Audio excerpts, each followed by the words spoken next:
Good afternoon. It's Friday, the 8th of February 2019, just after 1 o'clock. Welcome to UK Column News. Your host today, Mike Robinson, and myself, Brian Gerrish. We're also joined by David Scott. David, of course, reporting from north of the border with northern exposure. But our illustrious Prime Minister. Yes, indeed. Of course, only 50 days remaining before we're supposedly leaving the European Union. So she was in Brussels yesterday trying to deal with this issue of the backstop. Isn't it impressive? Well, was it impressive, Brian? She came out after the meeting with, giving a statement to the press. And I thought it would be worthwhile just to have a look at that. I'm not really so much concentrating on what she's saying, more how she's saying it. Well, I've had a good series of meetings today. We've had robust discussions, but they've been constructive.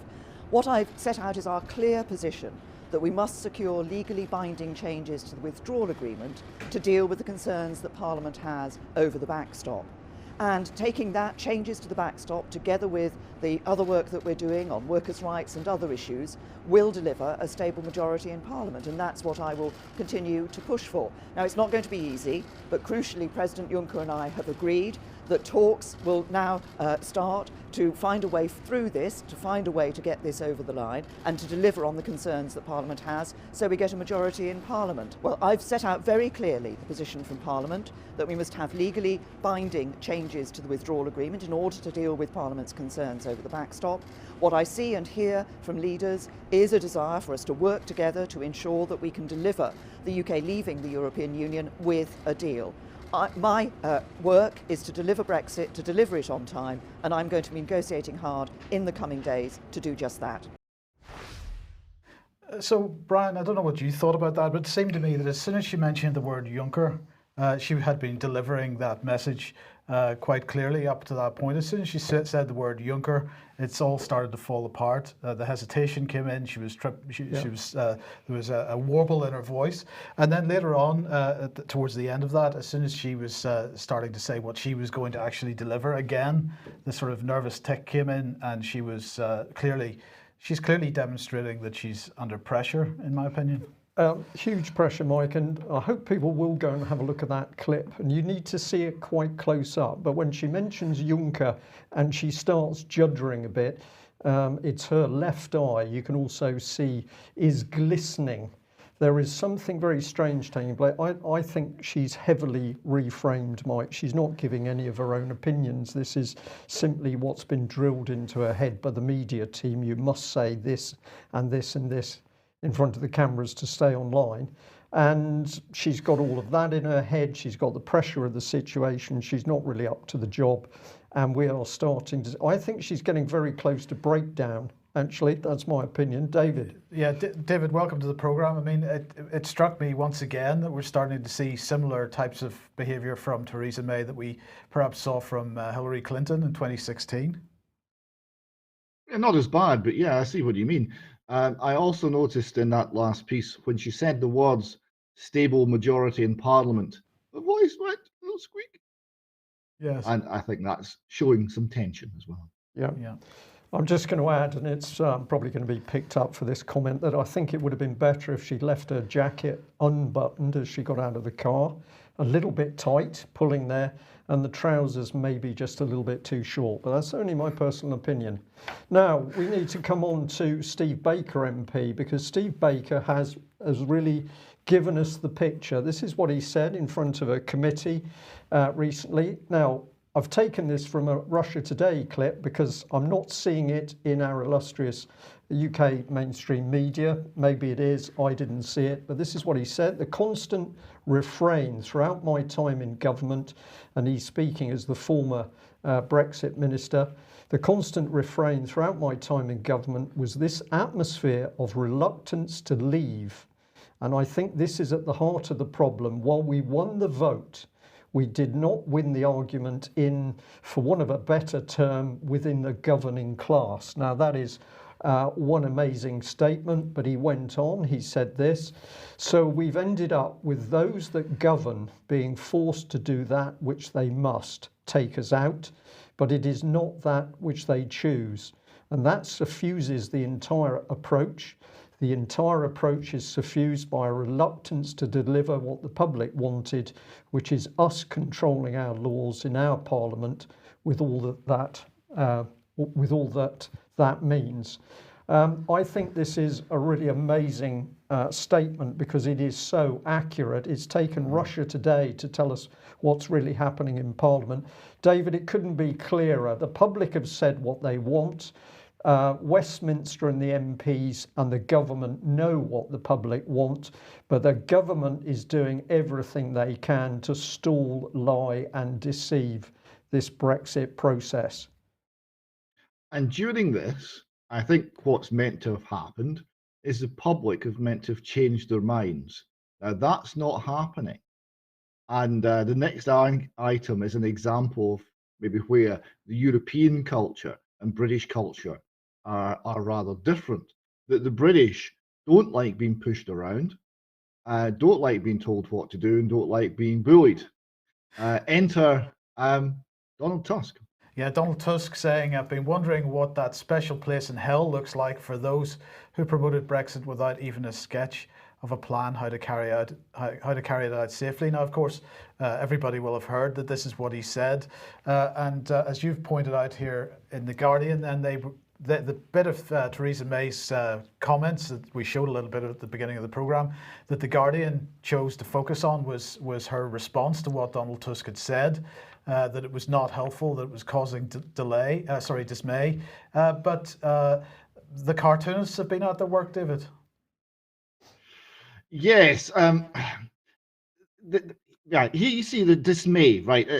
Are these comments causing dismay? No, they're not causing dismay.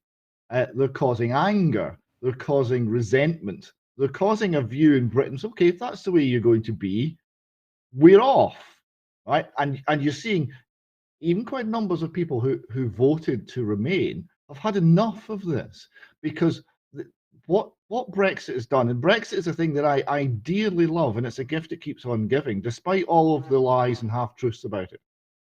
Because what it's done is it's revealed a great deal about other institutions. It's revealed to the British public the nature of the EU in ways we didn't see as clearly before. It's revealed a good number of things about Scottish politics. It's revealed a lot of things which were hidden. And one of these is the bullying nature of the EU. Now, the Donald Tusk comment, a couple of points about that. He was talking about the need for a plan. What these people are afraid of is a society without a plan. That is a society of liberty, where there are, in Britain's case, 60 million plans, not one central one. And there's been 15,000 responses to his tweet. The one I liked most was from Yanis Varoufakis from Greece.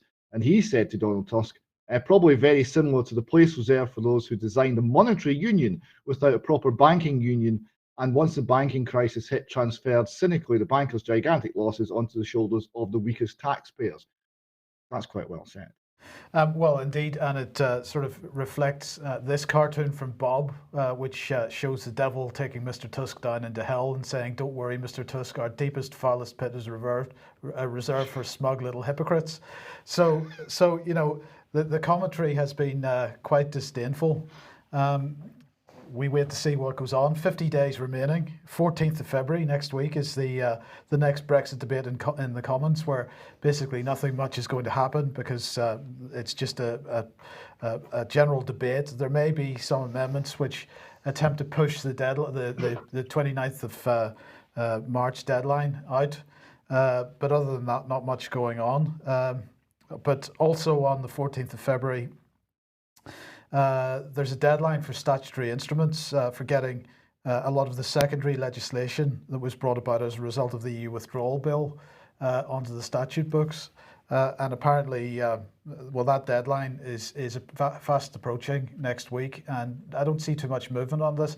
I mean, David, normally statutory instruments, so-called secondary legislation, get laid before Parliament in front of an empty chamber, and then they sit there for 40 days waiting for somebody to object to them, and it never really happens. In the case of Brexit, you might expect there to be a bit more scrutiny about what's going on, but maybe in the light of all the sort of recent shenanigans, the EU withdrawal bill and the implications of the entire body of EU legislation coming onto the British statute books has sort of fallen off the discussion topic. It's fallen under the radar. Yes, and I think shenanigans are more likely than scrutiny. Are one of the factions, one of the many factions within Parliament, going to use this as an opportunity for further delay, further confusion, further chaos? We'll see. Okay, let's move on then. And well, here's an interesting little report that has appeared, and thanks very much to Paul Bridger for the tip-off on this one. So this is a report that was launched on Tuesday evening from the Society of Conservative Lawyers, and it's calling for an end to the convention created by Tony Blair and Gordon Brown that military action should only be carried out with the pre-approval of Parliament. Well, in fact, they argue that there's no such convention in the first place. So the title is An Executive Decision. Prior parliamentary approval is not and should not be required for the government to deploy the armed forces in a conflict situation. And the foreword is by Nick Houghton, General the Lord Houghton of Richmond, former Chief of the Defence Staff. And he has this to say: in 2011, the coalition administration suggested that a constitutional convention had emerged, that the government should seek parliamentary approval before deploying the armed forces on a conflict footing. A subsequent government motion on military action in Syria in 2013 was defeated in the House of Commons by 13 votes. The proposed operation was duly cancelled. Some commentators have since suggested that any future significant deployment of the armed forces would now be impossible without recourse to Parliament. This has caused unease within military ranks. Successful military operational activity, particularly at its outset, relies on secrecy, security, and surprise. Greater parliamentary involvement could easily undermine the UK's military operational effectiveness. It is therefore both refreshing and reassuring to read this paper. So who wrote it?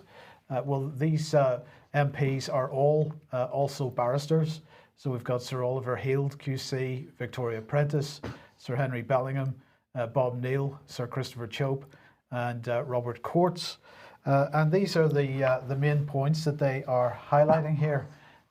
First of all, the power to deploy UK armed forces in situations of armed conflict lies with the royal prerogative.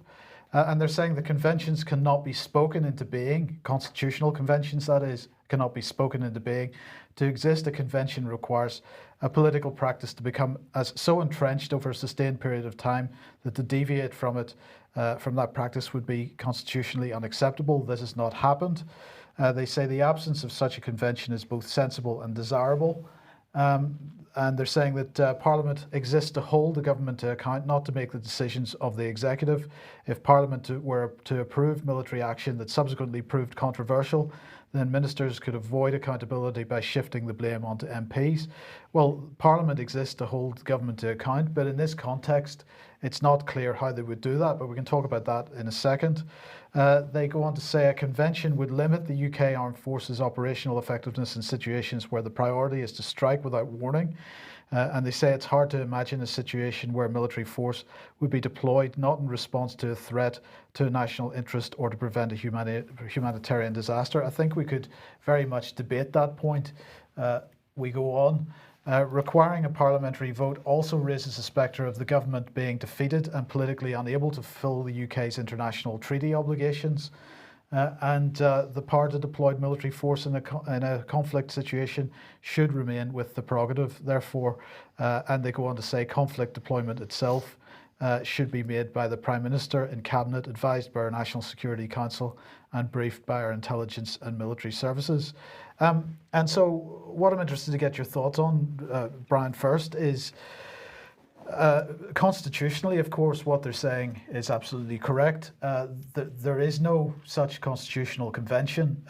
Tony Blair was forced to sort of move in that direction because unfortunately Britain had got involved in a war which was technically illegal, and therefore he received a significant amount of criticism for using the royal prerogative in the way that he did, despite the fact that a couple of million people were out in the streets to tell him that they did not want him to take that action. So while they're constitutionally their points are reasonable, Morally, their points once again probably aren't. And so, how do we hold the executive to account if the executive has the sole prerogative to decide when and where we go to war? A lot there, Mike. Yeah. I think I'd just like to start by coming back to Steve Baker. I'm going to comment more than answer what you put there. Steve Baker warning us that we've got a government which doesn't want to do what the people require. That is the mindset he's describing accurately. So if they're prepared to lie and deceive over Brexit, they're prepared to lie and deceive over going to war. And we need to be very careful what our government does. And maybe that debate in Westminster would give a check on that. But isn't it interesting that at the very time when the government is running roughshod over the Constitution with regard to Brexit, suddenly we're desperately concerned that we can't just use the military when and where we want to? Why has this suddenly come up? What are they planning? And I'm very suspicious. I'm also suspicious when they say here that the military are very concerned because they need the secrecy of strike. This doesn't ring true with me. The military are going to be saying the last thing we want to do is actually go and have people killed in the field. So I think this is a totally political agenda, and they are worried because they think they're getting to the point where the public is curtailing their use of force. That's my view. I agree with that, David. I also suspect that in terms of the timing of this, I find it interesting that once again we've got another document discussing constitutional issues. But the timing of this is interesting in the sense that the issue of EU defence union is suddenly getting a much broader exposure with the public, and perhaps they're concerned about whether the Parliament may prevent the government from involving themselves in that type of treaty. And yes, the very fact that you're having this debate and discussion is showing the effect of Blair on this country, because it's all relating to the lack of trust that we now have in our leadership. And that's a lack of trust on matters which are international and involve bloodshed that I don't think was true before the Iraq war. And something very fundamentally changed there. And I don't think it's coming back. I don't think any of the subsequent leaders have actually restored any confidence on the part of the people that we will not be signed up for reasons unknown into foreign adventures that are not in our national interest. Yes, good points. Okay, where do we go then? Well, I think we head straight to this article because it's funny as we're talking about the government's ability to get troops in action without any debate in Westminster. We've got the BBC coming up with this little story, the weapons making nuclear war more likely. Now, I read through this. There's quite a lot of statistics in it about nuclear weapons. It was very interesting to see in one of their diagrams that they're freely admitting that Israel, amongst other countries, but Israel now has apparently 80 deployable nuclear weapons. That's according to this BBC article. But the whole article was about we're heading into greater danger with nuclear war because of vehicles which can be used to deliver nuclear weapons. And then as you weave your way through the story, you find that they're pointing a finger, of course, at Russia, because those nasty Russians have pulled out of agreements. Well, they have, following the Americans simply refusing to adhere to treaty requirements. So it's a very well-crafted article, and it's very interesting how this thing has been put together. But if we say, well, back in the Cold War, of course, that tactical nuclear weapons could be deployed with shells out of guns, what is the big scare with this article? I think this is created. And this is where it gets interesting, because at the end it says this analysis piece was commissioned by the BBC from an expert working for an outside organisation. James Acton is co-director of the Nuclear Policy Programme at Carnegie Endowment for International Peace.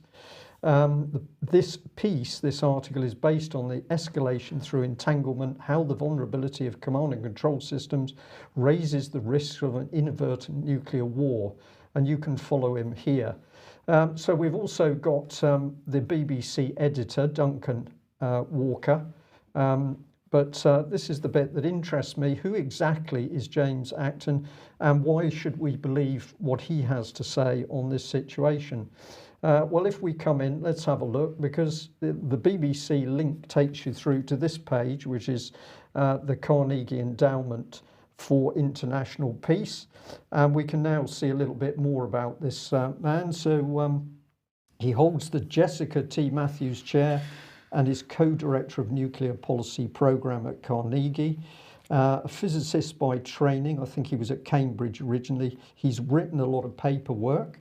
We're to trust this man, but he's got some other interests. He's a member of the Nuclear Security Working Group and of the Advisory Council for the Luxembourg Forum on Preventing Nuclear Catastrophe. So it's now becoming a little bit murky actually what this man really is. It's not simply the case that he's an independent observer. So is Carnegie independent? Well, here we are, a new strategy for a new age, and they are apparently working to advance international peace. Who have we got? Well, if we have a look at this list, and as always, we encourage the public to have a look at this to see for themselves.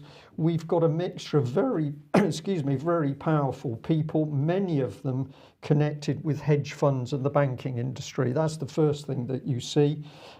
We've then also got former politicians. We've got former people linked through to commerce and other trusts and things. So is this an independent group of people? There are so many people here with so many interests, it's almost hard to see. But if we get in a little bit deeper, there's a sort of pattern that comes. So we've got two new, I think these are two new trust members. Robert Zoellick was president of the World Bank from 2007 to 2012. Served as US trade representative, then part of the Bush administration. Now he's in a hedge fund.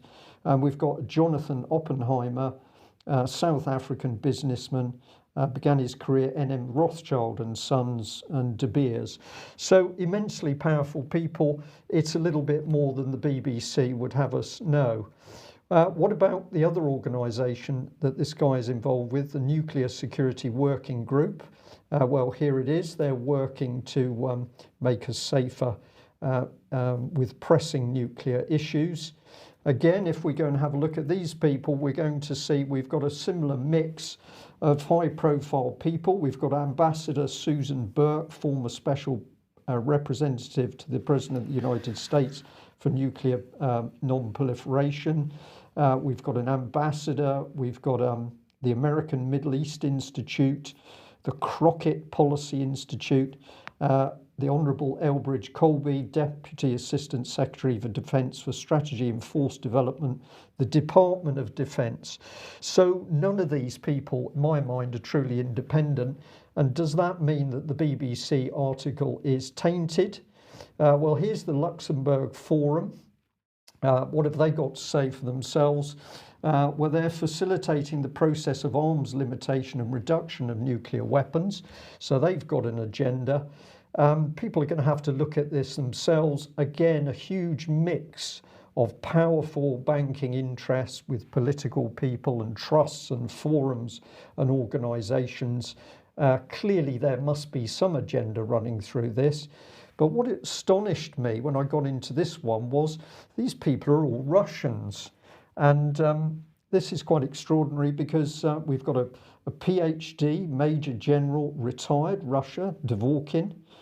We've got Arbatov, we've got Aznobishchev, we've got Russians, and at the moment we're told that we should be highly suspicious of anybody who's Russian, so clearly that's not true.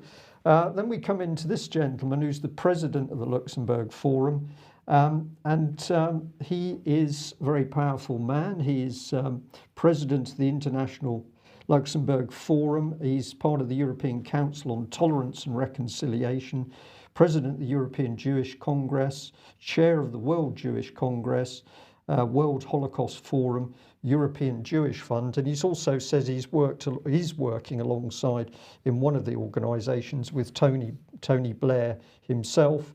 And if you look at this man's background, he's also Russian, born in Moscow, huge numbers of orders. I find this very difficult to explain. I've got a little bit more to say on this, but David, you go into a BBC article, you find that the subject is being dealt with, I would say, in a very biased way. You try and pin down where this has come from, and you're all of a sudden into what I would loosely call a snake's wedding of people, interests, big business, banking. How does this work? Well, this is a deep state, isn't it? It's a deep state in action. And what is the information that the BBC are trying to put forward? Is it fake news? Are they trying to suggest that we're in very dangerous times and we have to watch those pesky Russians because there's never been a time quite like it?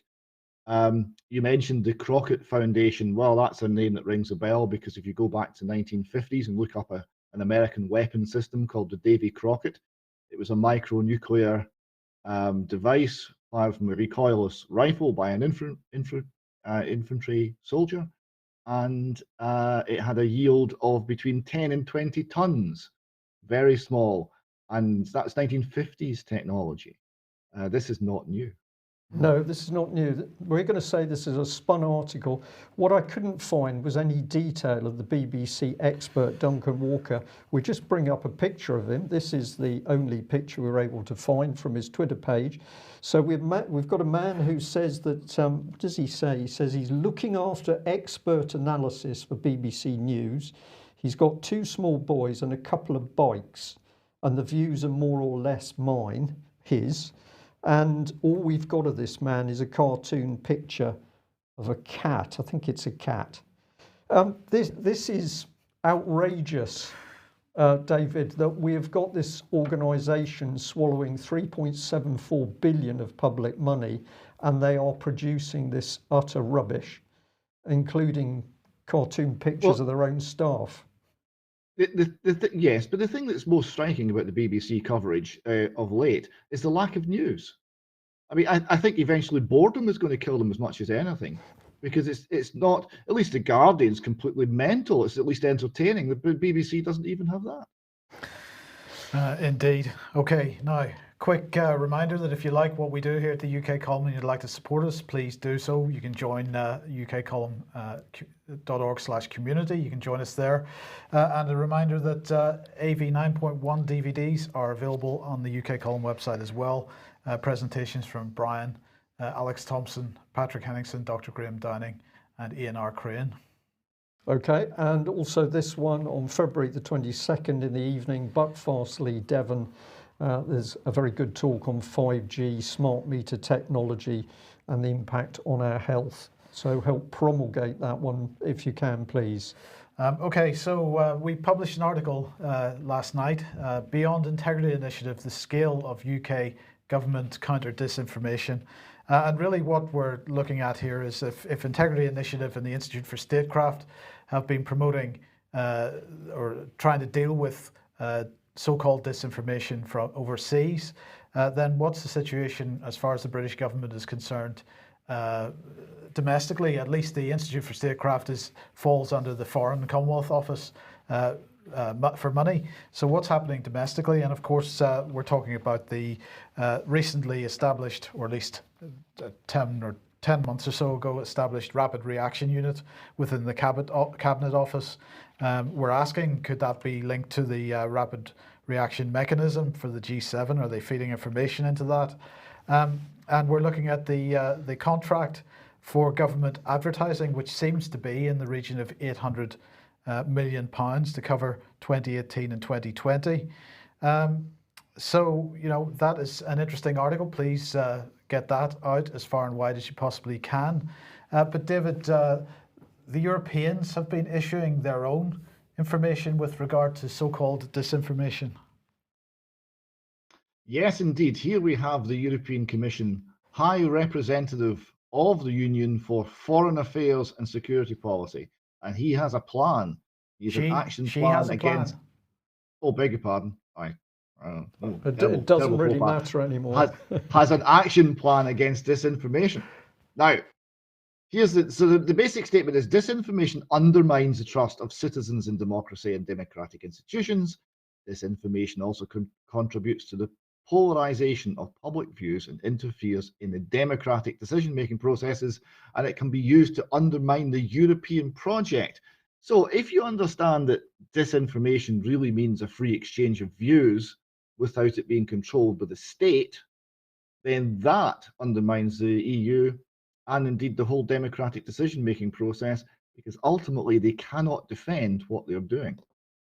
Absolutely. Now you've, excuse me, a couple of screenshots here with the various actions. So yeah, so just quickly running through this. So action 1, they're going to strengthen the strategic communication task forces and union forces, plural, and union delegations with additional staff and new tools to detect, analyze, and expose disinformation activities.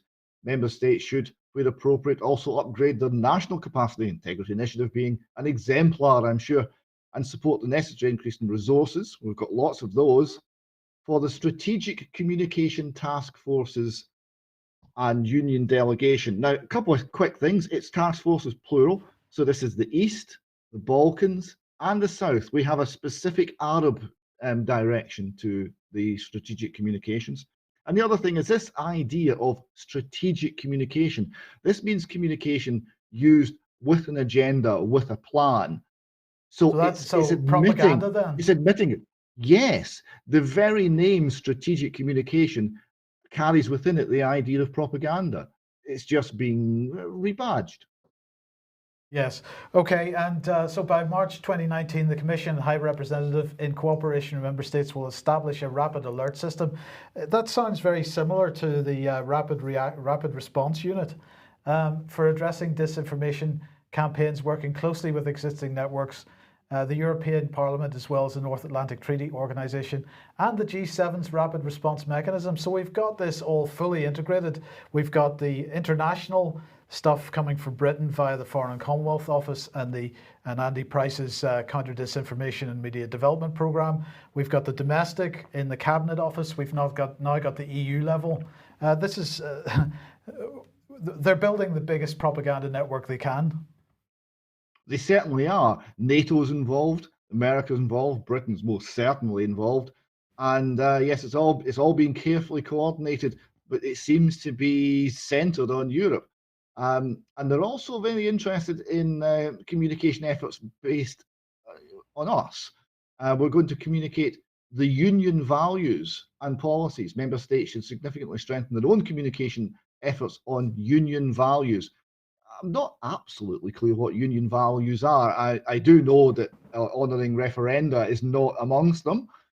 Just ask the Irish or indeed the Danes. But I'm not quite sure what they are. Okay, well, let's come on to this then. If we're sticking with disinformation, and this is Sputnik, and their headline is "How Integrity Initiative's Counterfeit Expert Perpetuated the Novichok Narrative." Now, I recommend people go and read this. This is an article by Kit Klarenberg, and it says it starts by saying by 7th of March, it had been established the Skripals were struck by a nerve agent. Confirmation merely triggering yet another further frenzied theorizing, much of it unscientific, on what precise variety had struck the pair. Could it have been VX, for instance, first synthesized in the 1950s at Porton Down, the UK's secretive and controversial chemical and biological weapons testing centre situated a mere 8 kilometres from Salisbury? A day later, security consultant Dan Kajeta offered an alternative explanation, writing for controversial website Bellingcat. He suggested the agent may have been Novichok. The Soviet Union, he is quoted as saying, the Soviet Union developed a new series of nerve agents in the 1970s and 1980s. The exact nature of these so-called Novichok agents is still debated, and the information on them varies a bit depending on what source you're looking at. Some Novichok agents of interest include A230 and A232, is what Kajeta said for Bellingcat. And Kit Klarenberg went on to say it is seemingly the first time anyone anywhere had connected the substance with the Salisbury incident, but it would soon become a crucial feature in the UK government's official narrative. And he then goes on to establish the Kajeta was working for Integrity Initiative. So this is an interesting article. There's a lot of detail in it, but as you would imagine, it has created quite a furore on Twitter, particularly with Dan Kajeta himself. He tweeted out, "I will continue to work for Integrity Initiative as needed. If that makes you angry, that's your problem and not mine." So he was being quite bullish about it, yes. And he went on to say, "Needless to say, don't believe anything that Sputnik, wholly state-owned propaganda wing of the Russian state, says about me. Bunch of gits. Maybe they hate me for speaking the truth, or is it my Lithuanian surname?" So he's being quite aggressive about this, but equally others are weighing in his defense. For example, this from Defending Democracy, and they pushed out this little infographic here, "Conspiracy in pro-Kremlin media." And apparently anybody that's talking about the Rothschilds, reptilians, climate hoax, AIDS hoax, shadow world government, the Elders of Zion, secret experiments, these people are all, despite the fact that this stuff has been discussed for 50 years, David, these people are all pro-Kremlin media. So, so how do you feel about that? Well, I'm struck by the fact that these people have no argument, because what's the journalist's response to Sputnik? Right? It's to say, "You're a racist." It's not to actually refute any part of their argument. It's not to argue the facts of the case. There is no mature democratic discussion of the issues, right? There can only be one story, and if you don't tell the approved story, you'll be called a racist, you'll be shut down by regulatory means or other. And that's it. There can only be one understanding of anything these days. And the reason that Russia today and Sputnik and people like this are being hated is they are bursting that bubble. Well, indeed, but it gets better, because with this article being published, we've now got a whole raft of articles about the Salisbury attack in the press today. So the Independent, Salisbury attack, third Novichok suspect linked to 2015 poisoning in Bulgaria. And surprise, surprise, the source for this article is Bellingcat. So apparently there's a third Novichok suspect, and apparently this third suspect, who is potentially at large still in the UK, was linked to the 2015 poisoning in Bulgaria. But it gets better, because now there are 5 suspects, according to the Daily Mail. So 5 Russians wanted over the Salisbury poisoning, but apparently the other 2 have already left the country, or they left the country at the time. So there's apparently only one that is is possibly still at large in the UK. So it comes back to the question is, who is pushing disinformation here? And I think the Western media is quite capable of carrying that label. But let's continue with more disinformation. Because here's Dame Sally Davies, the Chief Medical Officer, because she has now been promoted, having dealt with the Skripal incident quite so well. With baby wipes. Well, we're coming on to that. So she said today on the Radio 4 Today programme, "It has been an honour to be the first female Chief Medical Officer. I'm delighted to be appointed as Master of Trinity College, following a distinguished list of predecessors, and as the first woman to be so." So she's really pleased to be the first woman as Chief Medical Officer and the first woman Master of Trinity College. But let's just remember what her input to the Skripal affair was, and that was that her advice for any individual: wash your clothes and wipe down any personal items, shoes and bags, with cleansing or baby wipes before disposing of them in the usual way. So that was one of the more egregious pieces of disinformation, in my opinion, and that's why I'm including her in this section. But just to end this section on disinformation, a few weeks ago, if you remember, we highlighted this article in Devon Live, which was all about speed cameras, everything we knew about the new yellow vulture speed cameras now installed in Devon. And what Devon Live was claiming was that souped up speed cameras so powerful they will catch you tucking into a sandwich behind the wheel have arrived in Devon. Traditionally, traffic cameras will only detect speeding, but these new yellow vultures will know if you're not wearing a seatbelt, using your phone, eating, drinking, or smoking. That's because they feature new LED infrared tech and face oncoming traffic. You'll be forgiven for not realizing they're cameras at all because they look completely different.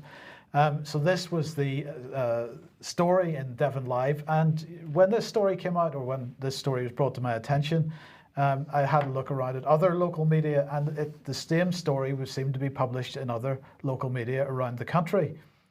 So if you remember, we said that Pippa King had long-standing campaigner on the issue of privacy and so on, had put a freedom of information request into Devon Cornwall Police about this, and she received the response yesterday. Dear Miss King, this is to inform you that I cannot identify any specific records or documents held by the Devon and Cornwall Police that will satisfy your request based on the details you've provided. They went on to say the Safety Camera Partnership have confirmed that the cameras on the A380 is only an average speed system. The camera units were replaced with new units as the old ones were no longer serviceable. The understanding of the Safety Camera Partnership is that the story came to media attention because the camera housing is a different shape. This included the cameras themselves, and the separate infrared illuminators are for nighttime images. In other words, David, this was a complete piece of fabricated fake news that went around, okay, in local press, but nonetheless, I'm almost speechless, really, because when we have so many examples now of mainstream media making stories up, and yet it's not them that are on the receiving end of this disinformation campaign from the government and from the social media companies. It's the likes of the UK column, 21st Century Wire, and Vanessa Beeley, and so on. So, you know, at what point are the public going to start really calling time on this? Yes, because what matters is not the accuracy, as is clear. What matters is the message. So if the message is critical of vested interests, then it will be targeted. If the message is perhaps that you should be afraid of your government and you must comply with all commands, then the fact that it's not actually true isn't so important. So it seems to be very politically led. What's that called? Post-truth? Yes. Post-truth, yeah. Yeah. Okay, now a few days ago on this programme we mentioned that the Equality and Human Rights Commission had published some guidance for universities on the issue of freedom of expression and free speech, including a helpful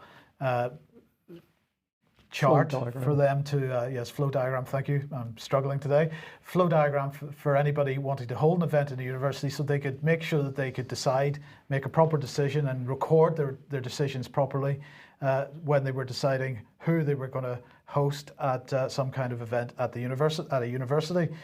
Well, David, it seems that, well, one person, Peter Hitchens, is certainly not welcome. No, he's not, or rather, he's not welcome this month because this is LGBT History Month and a celebration of all things LGBT, and anybody who doesn't agree, I don't even think he was coming to talk about that, but anyone who doesn't agree or has any history of taking a different view is no longer welcome. So he was uninvited.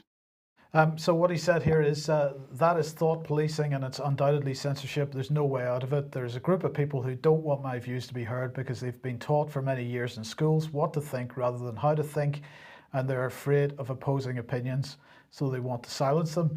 It's quite interesting that the guidance that universities have been given makes it quite clear that you should not be afraid of opposing views and opposing opinions, and you should be encouraging them.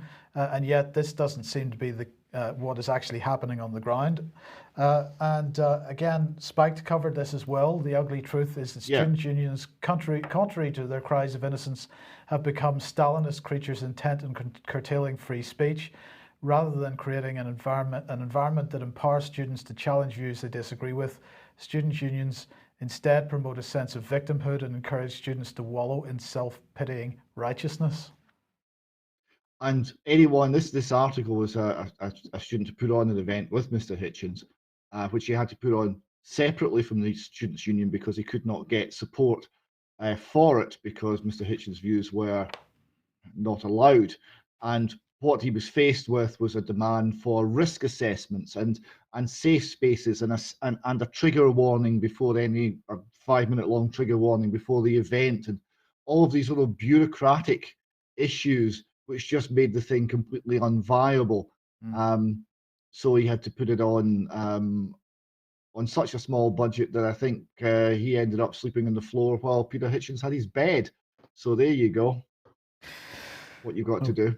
Yeah. Okay, well, if that's an indication of where we're headed, utter censorship, have a look at this lovely quote by the Minister for Injustice.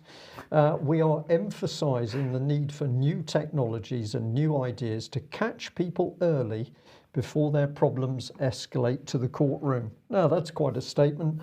What was she talking about? She was talking about plans to get legal advice into GP surgeries, so that people who've got problems with housing or whatever, and this could affect their mental health, all of that can be nipped in the bud. So we're now going to use the legal teams to help people who are suffering at the hands of the state. Or is this getting legal teams into the surgery so they can nip anybody who's likely to be a troublemaker early in the bud? Pretty Soviet stuff there, David. And I hope people are really going to pay attention to the sorts of language being used, because it is Soviet. It is, and this is, of course, the Scottish model of government, or SMOG. This is joined up government. There are no separations between any departments. If you speak to the state, you speak to all of it. And that includes, if you have a housing problem, you could be speaking, your information could be shared with mental health. It could be shared with police. It could be shared with anybody. There are no limits.